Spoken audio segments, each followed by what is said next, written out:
We are witnessing a Georgia competition in a way that we haven't seen before. At least I haven't.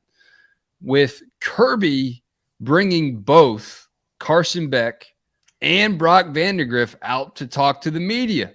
Pretty fascinating stuff. Shocker. I got to my phone yesterday because I checked it in the tech check and walked over and asked the lady, hey, can I look at my phone real quick? And she handed it to me and I had to turn it on. And I started looking. I was like, man, I got an email from UGA Sports Information that both quarterbacks were available. And that kind of made the decision to end my day at the Masters a little early yesterday for sure. We ended up leaving around 2:00 so that we could get back. And my dad and I were both out of gas at that point because we'd been there since before 7:30 walking the course. We made a quick little stop in the pro shop, maybe 15, 20 minutes before we left. And there was a lot of ground covered yesterday for us. And man, looking and seeing both of those quarterbacks available just shocked me. And I was like, I got to be there for that. And so I was. And, we had a really good time doing that. And we had a really good time doing interviews. And I wrote a column this morning and I fully believed everything I wrote in there. I always do. Easy to root for those two guys, not necessarily because they're just golly gee willikers, shucks guys. I really got a sense of, genuine comments and thoughts from them. Carson Beck saying, yeah, I've always thought I asked him straight up, do you ever think, well, I've been around a long time, this job should be mine? He's like, I don't have to guard against that. That's the way I feel. I felt like the job should have been mine last year is what he said. And then Brock Vandagriff, the storytelling about his dad and some of the things he learned about being a high school coach's, player and son at the same time. I don't know. It just seemed like both guys were pretty honest. And I really do believe there is a quarterback competition at Georgia. A lot of people are saying, oh, no, it's Carson Beck. Kirby knows what he's doing. Saw it on the board earlier today. There's a competition going on. There's no other way to do it. Well, I read your story, Jake, and agreed with everything that you said there as well, that those were two guys that presented themselves in a way that was easy to root for both of them. And Georgia is going to be in good hands regardless of who that quarterback is because of the way that they, at least if they approach things the way that they say that they approach things, and they have it together as mentally as they did last night. I mean, Georgia's in great hands with that quarterback position. Both of them felt very genuine. I would say especially Brock, Carson being the older of the two, that perceived leader in the quarterback race. I think that there was maybe a sense of saying all the right things without saying a ton, maybe more than you need to say, versus Brock, which is fine, and I get that. I mean, that's how Kirby handles his interviews. That's how a lot of these players do. And Carson was a better interview than 99% of players that we talked to. But as felt with Brock, there was definitely a sense of energy, a sense of, realness to him of, and I wrote it in my story today. He's controlling the controllables. He's going to put everything out there that he can. He's going to do whatever he can, work his tail off. And if it's in the cards for him to be the quarterback, then so be it. If not, then he feels like he's gotten better because of the competition. I do have some of the interview portions that y'all referenced there. So let's take a quick moment to hear from Beck and Brock Vandagriff. I'll include the links to both of their interviews in this show description so y'all can listen to both of them in their entirety. But here's what Jake and Palmer were talking about. Comes a lot of things that come with playing the position of quarterback, as far as mentally, physically, and then obviously decision making, which would go under the mental aspect. But there's certain things that Bobo wants us to do, and there's certain things within every play that we call, whether it's a check, a change, reading it the right way, and obviously we're going to make mistakes and we're going to mess up. But for me, just trying to separate every play, that no matter what happens on this play, the next play is going to be different, and I got to play it all individually. Probably some of the best advice that my dad ever gave me was just or it wasn't really advice. It was just you have to take coaching. And like there was practices where I'd be running around the practice field at Prince Avenue for the last 30 minutes of practice doing something wrong. Like, and it's because I talked back or said something. But just making sure I look my coaches dead in the eye, say yes sir, whether you like it or not. If you have an explanation, if they were wrong, you can tell them in the meeting room. They don't want to hear it on the field is the biggest thing that my dad taught me. And it's helped me because I've, knock on wood, I hadn't had anything happen like that because I've been able to take coaching and just say yes sir on the field and maybe go back in the meetings and ask about it. Brock Vandagriff with a little bit of a rebellious streak. I never would have guessed. Joe Huff in the comments section, throw both of them in the fire and see who cooks the best. Maybe throw them in the kitchen. I don't want to throw them into the fire and actually cook the quarterbacks, Joe. But what do y'all make of Kirby Smart making this decision to put both of these guys in the media room, put them behind the microphone, and let them both kind of perform there in that arena too? Well, here's the deal. Here's the way I look at it. Is Carson Beck ahead right now? Almost certainly. Odds-on favorite probably to win the job. I don't think it's a guarantee. I do think there's going to be a competition. But if you're going to need a competition to keep both guys around, have a competition. Let's make both guys better. Let's make all three guys better. And so that's kind of how I look at it. But I do think that, getting them getting both of them out there, I do think, kind of serves a little bit of a purpose to kind of keep them both engaged, to kind of, give the impression that, yeah, this is a quarterback competition. I think it's kind of just an all one big circle is, yes, does having a competition keep them around? Yes. Does having a competition benefit everybody? More than likely, because there's plenty of reps to go around at spring. Like Carson Beck said yesterday, you're not worried about a game plan. You're not worried about all this other stuff. But I also, kind of look at it as, all right, well, if all that's going on, then you need to do everything to kind of keep those two things perpetuating, and bringing them both out, I think, kind of serves that purpose. I didn't think we would get one without getting the other. Right. And I really didn't think we would get them in that setting. Me and, Jordan Hill, Connor Riley, Jed May, we've all kind of discussed, this situation in which we thought we would get them, if we thought we would get them at all. Where'd you think you'd get them? Like maybe after G-Day at the earliest? Yep. Yeah. After G-Day. And it's not uncommon there. I can't remember if it happened last year. I don't think it did. But in 2019, at that G-Day, I remember getting Stetson on top of Jake Fromm. And so talking to both of them. So it's not uncommon in that setting where you do have two quote unquote starting quarterbacks, starting for their respective teams, the first team and the second team, to get them both there. But I did not expect us to get them in that setting. And I agree with you there, Jake, that I think if this is going to be a competition, make it a competition. Don't just make it seem like it's a competition. But because I don't think that's fair to these guys, these individuals that are part of the competition.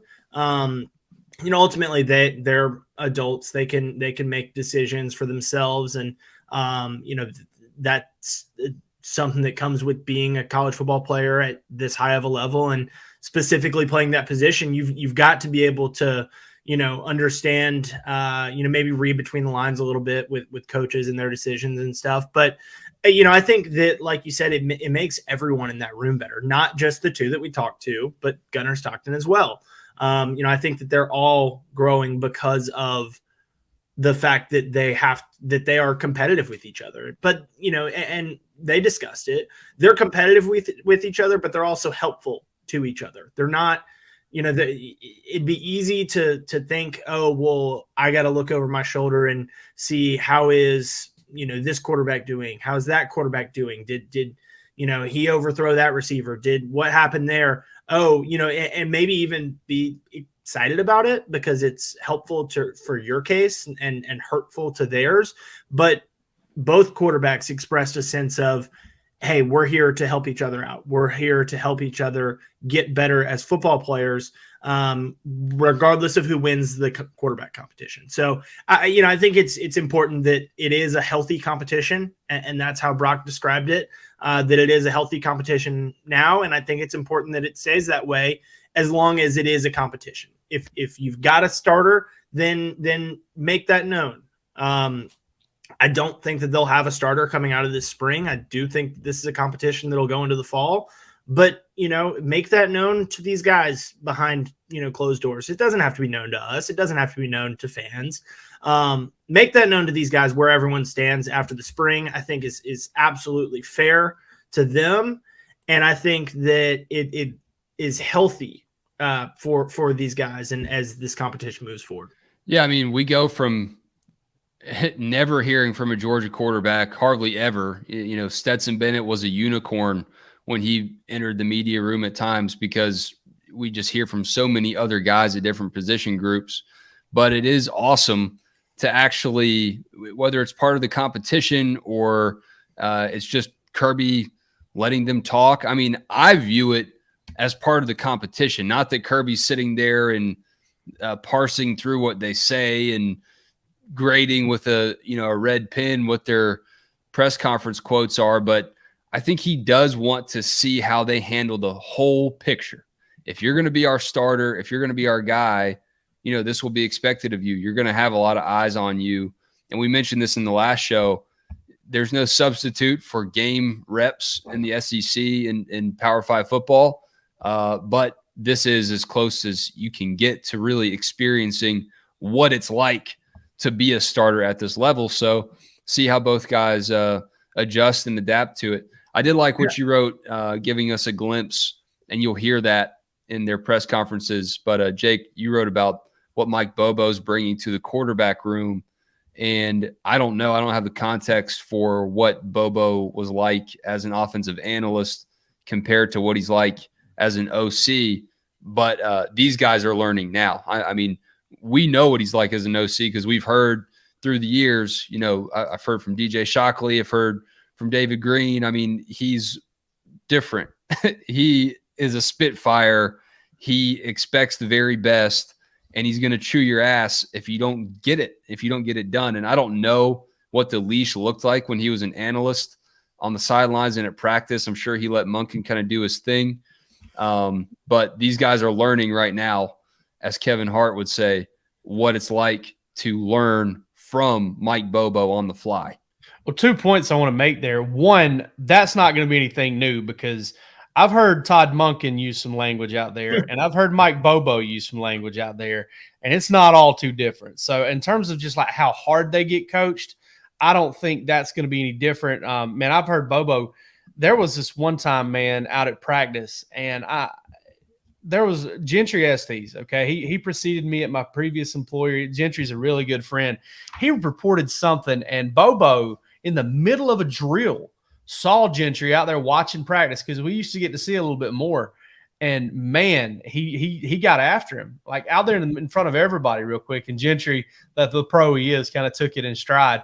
So that's there. Another point I want to make on the quarterback competition, though, and this is something I'm probably going to keep going to, is if you want to keep all three around, like if you think enough of all three quarterbacks that you want all three to stick around, because listen, that's not always the case. I mean, there have been guys at Georgia and there will be guys at Georgia that they're like, all right, you probably need to move on. It's not going to happen here for you. So if you're trying to keep all three of those guys around and there's that big of a gap between Jackson Muschamp, who's a walk-on, and these guys, then you're going to want them to compete anyway. You're going to listen, coaches, and this goes for the high school coaches. This is for the athlete that you see, the big kid that moved in that's never played sports before in his entire life, and you try to get him to come out for football or throw shot put his senior year. You're always looking for the light to come on. You're always looking. You never give up on a kid. And I think that's the way Georgia feels about these quarterbacks is, sure, they don't want them to go anywhere. And you're not going to see Georgia name a starting quarterback anytime before the season starts, in my opinion, at least not anytime before, maybe a couple weeks before the season starts, probably a couple days before the season starts. But ultimately, if you think enough of them that you want to keep them around, then you do want them competing as well. And Mike Bobo is the guy that's going to oversee that competition. And his voice, not Kirby Smart's, not even Kirby Smart's, same way with Todd Monken. And I'll never forget it, the Orange Bowl, and Todd Monken coming out and saying, full-throated, Stetson Bennett gives us the best chance to win. Oh, man, he didn't know anything. And a year later, he was the mastermind of the whole program. But it's going to be the offensive coordinator that has the biggest voice and the biggest, impact on that call. And I think, Mike Bobo will make a good decision when the time comes. And right now, Carson Beck's ahead, but Gunnar Stockton's going to make a move, and Brock Vandagriff may be already making a move. Yeah, we haven't really spent nearly enough time talking about Gunnar Stockton, and just watch. He's going to be the starter that leads Georgia to a three-peat. Before we move on, what'd you think about Stetson's body cam footage? I texted you guys. I laughed so hard when he says, are they going to give me a chance to explain myself? Basically. And I can't use the language that he used. And then they start to let him out of the car. And he goes, well, I guess they are. That sent me, listen, I know he was a little bratty and a little douchey, and that comes with the territory of being drunk. I think there's a lot of hubris that a man gets when he's overserved. And being QB1. Yeah, that. But I mean, dang, Owen Condon, why are you leaving your dude out to dry there, man? And that's why it didn't work out for you as an offensive lineman at Georgia, dude. You're leaving your quarterback hanging out. I'm just joking. Damn. Owen Condon's more than likely a great kid and a good person, and I'm sure he didn't mean for all that to happen. Stet's the one that lost his phone. Well, here's the thing, though. Yeah, he looked pretty bratty in the footage, but I think when I hear people say it makes him look worse, now this is just more evidence that it was terrible. This happened 2.5 months ago now. There's really nothing new from it other than I thought it was funny too. He didn't hurt anybody.